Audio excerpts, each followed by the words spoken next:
Let's dive into one of Shakespeare's darkest, most powerful tragedies, Macbeth. I mean, this is a story that's just relentless. It's all about how a celebrated hero's ambition, once it's sparked by a little supernatural prophecy, can lead to this bloody, complete self-destruction. So the big question is, how does a hero become a tyrant? Let's get into it and explore this spectacular downfall. Right from the get-go, the play hits you with these incredibly ominous words from the three witches. And really, this one line sets the stage for everything that's about to happen. Fair is foul, and foul is fair. It basically tells you we're in a world that's been turned completely upside down. Good and evil, yeah, those lines are getting seriously blurred. Nothing is what it seems. And you know, this moral confusion, it's going to haunt every single character and every decision from here on out. Okay, so before we get to the tyrant Macbeth, we have to meet the hero Macbeth. And I want to be super clear about this. When the play starts, this guy is the shining hero of Scotland. He's just come back from a brutal victory that literally saved his entire kingdom. He's the man of the hour. And you should just hear how other people talk about him. He isn't just some good soldier. No way. He's brave Macbeth, like the literal embodiment of courage. They call him valor's minion. He even gets compared to the Roman god of war. So that's our starting point, right? A celebrated, loyal, admired warrior. But you can't help but wonder, is that all there is to him? So this celebrated hero's life is about to change forever, and it all happens on this bleak, lonely heath. He and his friend Banquo are heading home from the battle, and they just stumble upon these three witches. And this right here, this is the exact moment that first seed of darkness gets planted. So the witches greet him with these three just stunning prophecies. First, they call him Thane of Glamis. Okay, no big deal. He already is. Then they say he'll be Thane of Cawdor. And then the real shocker, that he will one day be king. A title that, for Macbeth, must have sounded completely, utterly impossible. But then, get this, almost immediately, messengers from King Duncan show up. Turns out, the old Thane of Cawdor was a traitor and he's just been executed. And as a reward for being such a hero in battle, the king has given Macbeth his title. And, just like that, the impossible starts to seem, well, possible. You can just see the gears turning in his head, right? If the first two prophecies came true, why not the third one? And this is where we see Macbeth's first real internal conflict. He's thinking to himself, okay, if this is all good news, why is my mind immediately jumping to this horrid image of murdering King Duncan? I mean, it's terrifying to him. That little seed of ambition planted by fate, it's already being watered by his own monstrous thoughts. Now Macbeth is totally horrified by these dark thoughts he's having. But his wife, Lady Macbeth, oh, she has zero reservations. None. When she gets his letter about the prophecy, she doesn't see a moral problem. She sees the fastest path to power. And believe me, she is determined to make it happen. Yeah, where Macbeth hesitates, Lady Macbeth acts. And in this incredibly chilling speech, she basically calls on dark spirits to strip her of her femininity, which she sees as a total weakness, and just fill her up with pure, remorseless cruelty. She knows her husband is, in her words, too full of the milk of human kindness to actually seize the crown. So she's going to be the ruthless one for both of them. So pushed on by his wife's taunts, Macbeth finally decides he's going to do it. He's going to kill the king that very night. But you can tell his mind is already starting to fracture under the pressure. As he's waiting for the signal, he starts hallucinating. He sees a bloody dagger just floating in the air, pointing him directly toward Duncan's room.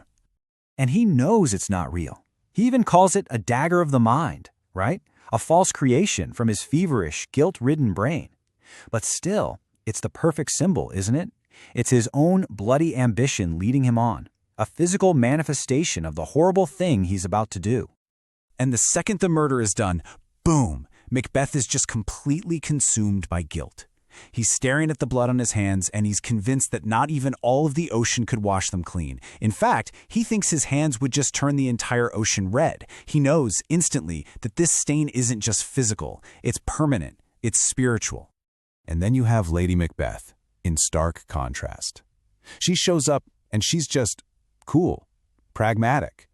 While her husband is totally paralyzed by guilt, she's scolding him, grabbing the bloody daggers, and she drops this chillingly simple line. For her, right now, this whole thing is just a physical act. A little water, and it's gone. A belief that, as we'll see, is going to come back to haunt her in a big way. So, Macbeth is king. Mission accomplished, right? Wrong. The crown doesn't bring him any peace. All it brings is paranoia and fear. And not just for him, for all of Scotland.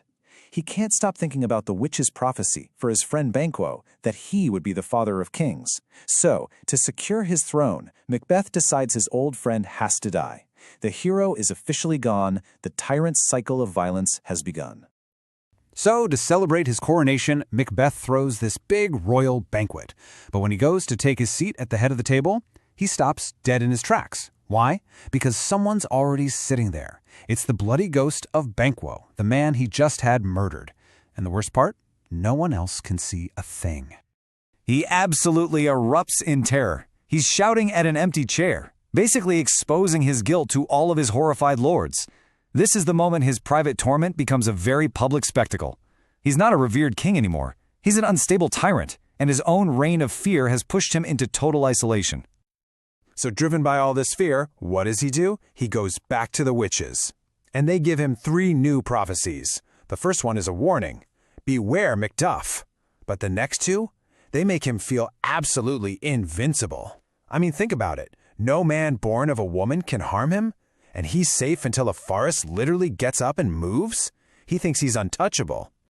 And this deadly overconfidence, which is totally born from these riddles, it just leads him to commit even more atrocities. I'm talking about the slaughter of Macduff's entire family. But while he's hiding in his castle, feeling completely untouchable, the forces of justice are gathering. An army is on the march, and the whole world he built on blood is about to come crumbling down. Hey, remember Lady Macbeth and our whole "a little water clears us of this deed" line? Well, now she's completely consumed by guilt. She's sleepwalking through the castle, night after night, just endlessly trying to wash away an imaginary spot of blood from her hands. She cries that all the perfumes of Arabia can't sweeten her little hand. The guilt she tried so hard to suppress has finally, completely driven her mad. And then he hears that his wife is dead. And in response, Macbeth delivers one of the most famous, devastating speeches in all of literature. He is just hollowed out, utterly empty. His ambition has cost him absolutely everything, and he comes to this conclusion that life itself is meaningless. It's just a brief, noisy story that ultimately amounts to nothing. And this is the moment his so-called invincibility just shatters. The English army that's advancing, they cut down branches from Burnham Wood to use as camouflage. So a scout runs in and reports the impossible. The forest itself looks like it's moving toward the castle. Then, in the final battle, Macduff drops the other bombshell. He reveals he wasn't born in the normal way, but was delivered by C-section. You see, the witch's prophecies were never guarantees. They were just clever, deadly riddles. So, stripped of his charmed life, with absolutely nothing left to lose, Macbeth faces Macduff. And he fights to the bitter end. He's not fighting with hope. He's fighting with the defiant rage of a cornered animal. It's the last desperate act of that warrior we met at the beginning. And it all ends with his death and the end of his tyranny. And so, we're left with the great, lingering question of the play, right? Was Macbeth just a victim of fate? Did the witch's prophecy seal his destiny from the very beginning, or did they just ignite an ambition that was already hiding deep inside him, making every single bloody choice his own? It's that question, really, that makes this tragedy so powerful and absolutely timeless.